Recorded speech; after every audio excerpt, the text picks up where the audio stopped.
Welcome back, true crime fans. Before you think it don't, because here, a thought can kill you. Like, subscribe, and think carefully before your next move. The first thing you notice inside ADX Florence isn't the silence, it's the hum. A constant low vibration that feels like it comes from the concrete itself. It's the kind of sound that seeps into your bones until you stop noticing it. But Marcus Dunn noticed everything. He'd been at ADX for 11 years, and in that time, he'd learned that sound was power. The buzz of a door unlocking 3 corridors away meant movement. Someone was being shifted. The faint clang from the yard meant the night crew was switching shifts. Every echo had a pattern, and Marcus knew them all. But on a Monday morning in early March, something broke that pattern. The hum changed. The cell lights flickered.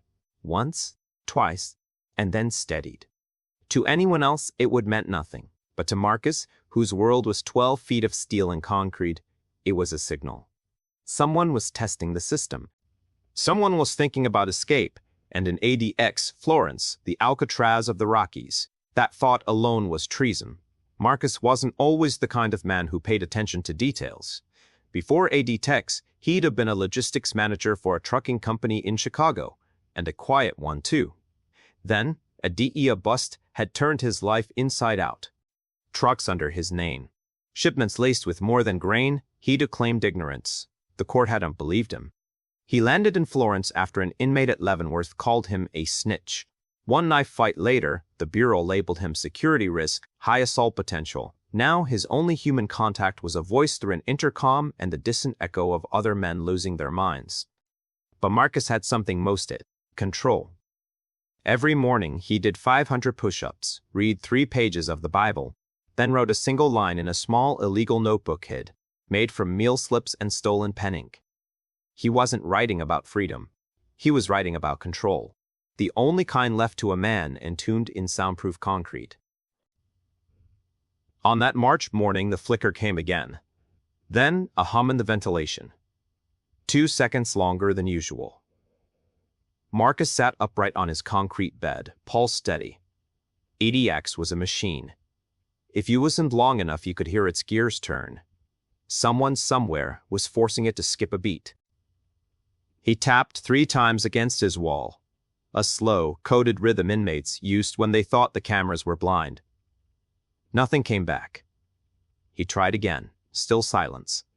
Then, faintly, from the vent above him, 2 short taps, 1 long, he froze. That wasn't just any tap. It was a pattern only a handful of men knew. The old Marion Code. The kind used in the 1980s when the prison went on permanent lockdown after 2 guards were murdered, but no one in Florence should have known it. No one except the ghosts of Marion, and they'd all been buried or transferred decades ago, days past the lights. Flickered again. Same rhythm. The guards didn't react. The staff didn't mention it. But Marcus noticed a new face during medication rounds. A younger officer. Nervous eyes, badge reading. Keller, Rockies, at ADX didn't last long. The job stripped you of empathy or sanity, depending on which went first. Keller had the look of a man who still cared, and that made him dangerous. When the cell slot opened for meal service, Marcus leaned forward. "How long you been here?" Keller hesitated. "First week." Marcus smiled. "Watch the vents." The slot slammed shut. Keller said nothing. But that night, the vent hummed again, this time with a faint whistle. Someone was speaking through the airflow, marker fractured by static. "We're not alone in here." By the 3rd flicker, rumors had started. A man in D Unit, a terrorist under special administrative measures, had been found dead in his cell. No marks, no blood, just gone, eyes open, like he'd died mid-thought. Staff called it a medical event. Inmates called it a message. And messages, in a place where no one was allowed to speak, were louder than screams. Marcus wrote in his notebook that night, "They say isolation keeps you safe. But maybe the most dangerous thing here isn't a man with a weapon. Maybe it's a man with an idea." He did sleep. The next morning, Keller didn't show up. A different guard took his place, older, meaner. The vents were silent. The hum was gone. Then, around noon, Marcus's intercom crackled. Inmate Dunn, stand by for escort. He had requested movement. He had spoken to anyone. When the door buzzed open, he felt his stomach twist. 2 guards stood outside. One held a small sealed box. Medical evaluation. One said flatly. Marcus was cuffed, shackled, and led through the narrow hallway, fluorescent lights buzzing above him like insects. As they walked, he glanced at the box. It wasn't medical. It was marked property transfer. Keller. Inside the evaluation room, a psychiatrist waited behind a glass wall. Her nameplate read, Dr. H. Sloan. She was new, too composed, too precise. She asked him questions about sleep, appetite, thoughts of self-harm. Then, without looking up, she said, "You've been communicating." Marcus blinked. "Through what?" "The vents," she said. "You think you're clever, but every sound in this facility is monitored, every vibration logged. We know who's been speaking." He stayed silent. She leaned closer to the microphone. "You should stop listening, Mr. Dunn, because the last man who listened too closely stopped breathing in his sleep." The hum in the walls returned, faint, vibrating, through the floor. For the first time in 11 years, Marcus felt something he hadn't in a long time. Not fear, not guilt, recognition, because that hum, the one only he noticed, wasn't random. It was counting. The pattern beneath the silence. Inside ADX Florence. Time doesn't move forward. It loops. Every second is a copy of the one before. But when Marcus Dunn returned from that medical evaluation, something in the loop had broken. The hum in the walls was louder, and it was no longer random. That night, Marcus sat on his concrete bunk. He could feel it, not hear it. Not exactly, but feel it. A pulse through the structure, like the building itself was breathing. He started marking the vibrations on the wall with the end of a plastic spoon. Short bursts, long pauses, repeating every 5 minutes. He counted them, then compared them to the times the corridor lights flickered. The pattern matched. 2 short vibrations, 1 long pause, 3 short, 1 long pause, a message. He didn't know who it was for, but he knew one thing. It wasn't the prisoner sending it.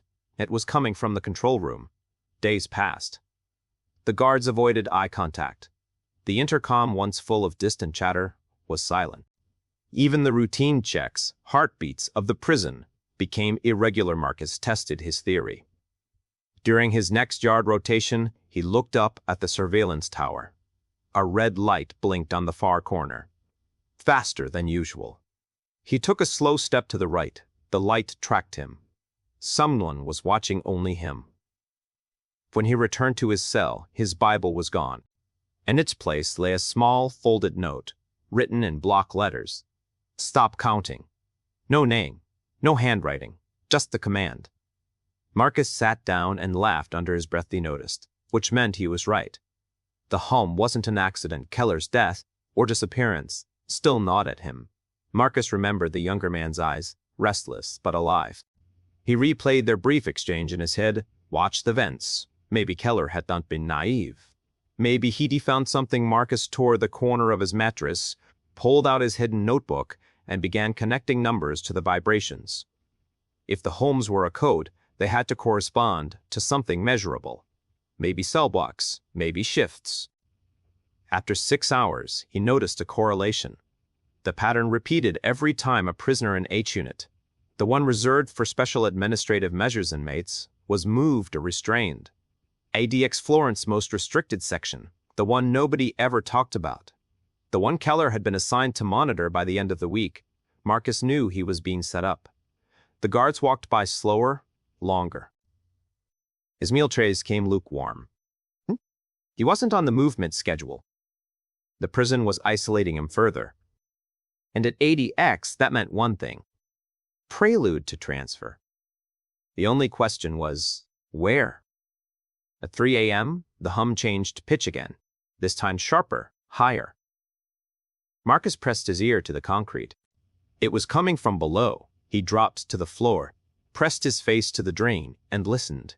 What he heard wasn't mechanical, it was human.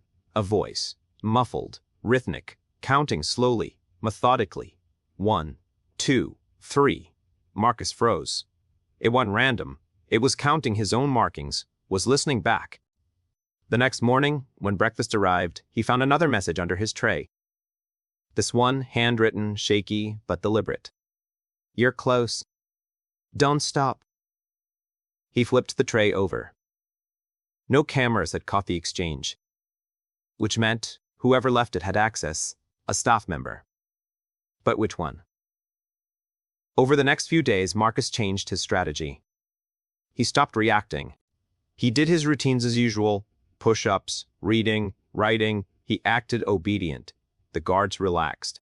At night, he waited for the hum to return. When it did, he tapped back. Short, long, short. A signal, a question. The hum paused, then returned with a new rhythm. It wanted Morse. It wanted binary. It was something older. A sound map. Each frequency represented a wing of the facility. Marcus realized that if he could match the pattern to shift lobs or mealtime deliveries, he could pinpoint the control source, but he needed information. And only one person could get it, Dr. Sloan. When she next visited for evaluation, Marcus was ready. I'm feeling better, he said evenly, keeping his eyes low. Less paranoid. Good, she replied. You've stopped writing on your walls. He smiled faintly. You notice everything. She hesitated. That's my job. That hum, he said casually. It's been quieter late. Her hand froze over the clipboard. Hum, he shrugged. Maybe I imagined it. She did move for a moment, then scribbled something down. Delusional auditory fixation, she said, almost to herself, but her eyes said something else. Fear not of him. Of whoever was listening to them after she left. Marcus's intercom buzzed again, a low crackle and a whisper. Done. Stop talking. It wanted Sloane's voice. It wanted guard. It was Keller. Marcus's heart slammed in his chest. Keller was dead. He'd seen the box. Keller? He whispered, pressing his mouth to the grate. The voice came again, distorted by static. They moved me, lower tier. Under you. Don't react. Marcus stared at the wall, for the cameras. What? Testing, Keller said. They're testing what isolation does to thought. You were never supposed to know. The hum isn't noise. It's feedback. They're studying your brain. Marcus's blood ran cold. That's impossible. Listen carefully, Keller continued. If you think too much, if you question what you hear, the algorithm flags your cell. They increase the frequency. That's what killed Armitage and D Block. His heart didn't stop naturally. Marcus's breath hitched. You mean? They made it stop. Through sound. The vent went silent. Then, a high-pitched whine tore through the ceiling. Marcus dropped to his knees, clutching his ears. The light overhead flickered. 1, 2, 3 times. He screamed, but no one came. The hum deepened, becoming a roar. Then, as suddenly as it started, it was gone. When Marcus looked up, his wall markings were gone too. Scraped clinging. That night Marcus didn't write in his notebook. He did pray. He just lay awake, staring at the vent, and wondering how many men before him had tried to make sense of the same sound, and how many never came back from their own thoughts.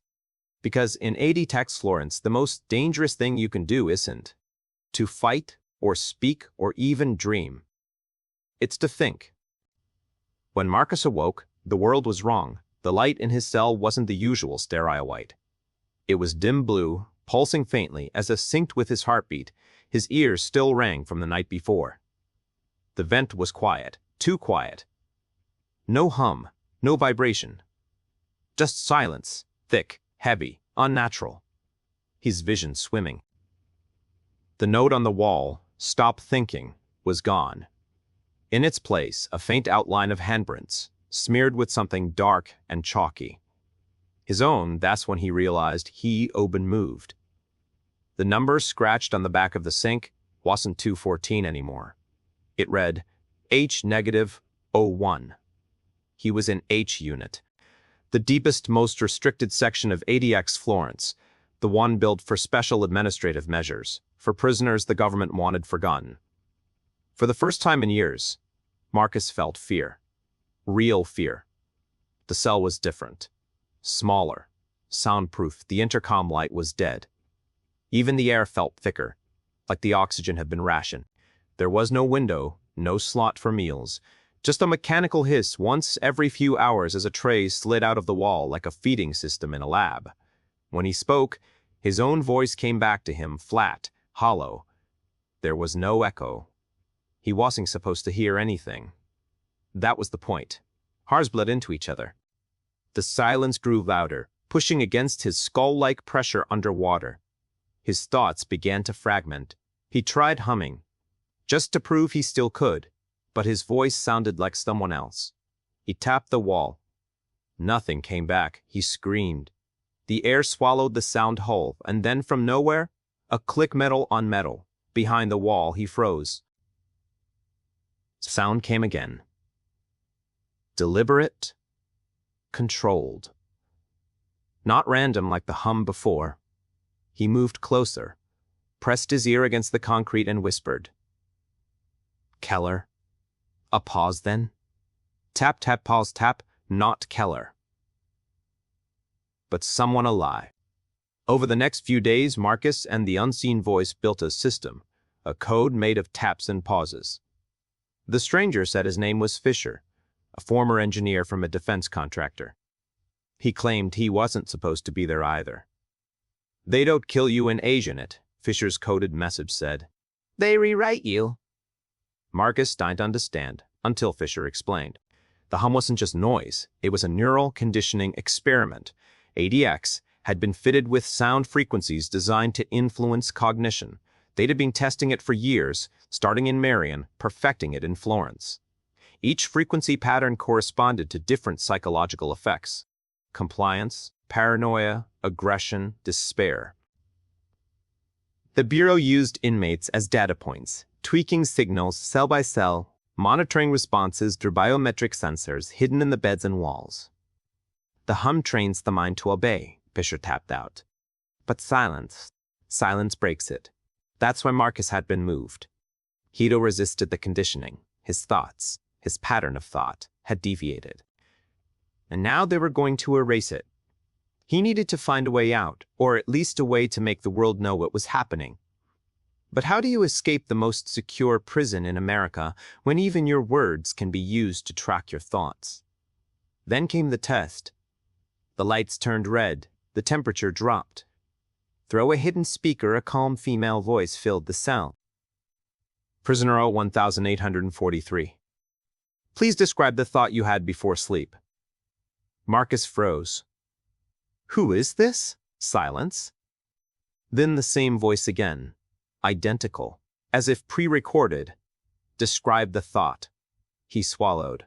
A burst of static filled the air, high-pitched, pulsing, rhythmic. The walls seemed to vibrate. "Describe it," he screamed over the noise. "Stop!" The sound cut off instantly. The voice said nothing else. The next meal tray slid out, perfectly timed. On it was another note, written in the same mechanical hand as before. "Thinking is dangerous." Marcus stopped sleeping. He stopped talking to Fisher. He stopped doing anything that might make noise, afraid it would trigger another test. But the less he spoke, the louder the silence grew. In the dark, his thoughts weren't private anymore. He could feel them, like someone was leaning in, listening from inside his skull. He tore a strip of his jumpsuit and stuffed it into the vent, whispering through clenched teeth. "You don't know." The light above flickered. Once then, a different voice came through. Low and rasping, almost human. You are already ours. 2 days later, Fisher stopped tapping. Marcus waited. 1 hour, 2, 6, nothing. He banged answer. Then, one night his light flickered again, but this time it pulsed in a pattern he recognized.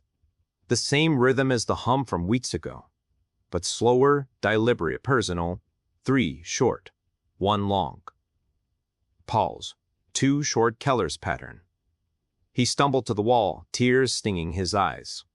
You are alive, he whispered. How? Through the vent came a faint mechanical reply, so faint it could have been his imagination.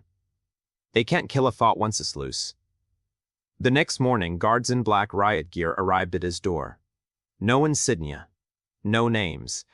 They shackled him without a word and led him down a corridor lit by flickering fluorescent lights.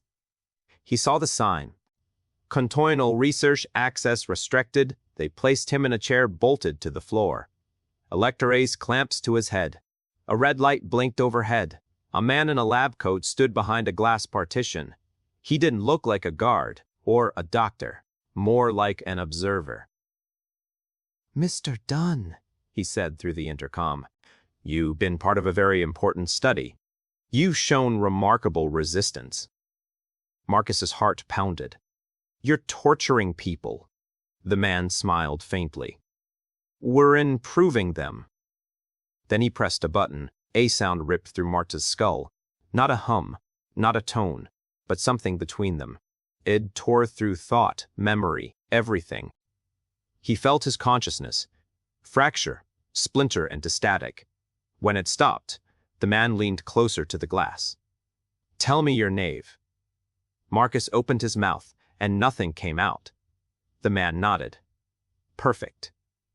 Complete reset. He turned to the technician beside him. No longer recognizes self-reference. File under cognitive neutralization. Marcus was returned to his cell. The walls were bare again. His memory fading like ink in water. But when he lay down, a faint vibration came through the floor. 3 short, 1 long pause. Keller's signal decked inside the static of his mind. Marcus smiled faintly. He did remember why. Years later, when an audit team from Washington reviewed declassified ADX records, they found hundreds of unexplained files labeled Cognitive Pattern Control H Series, all stamped Classify It, truncated.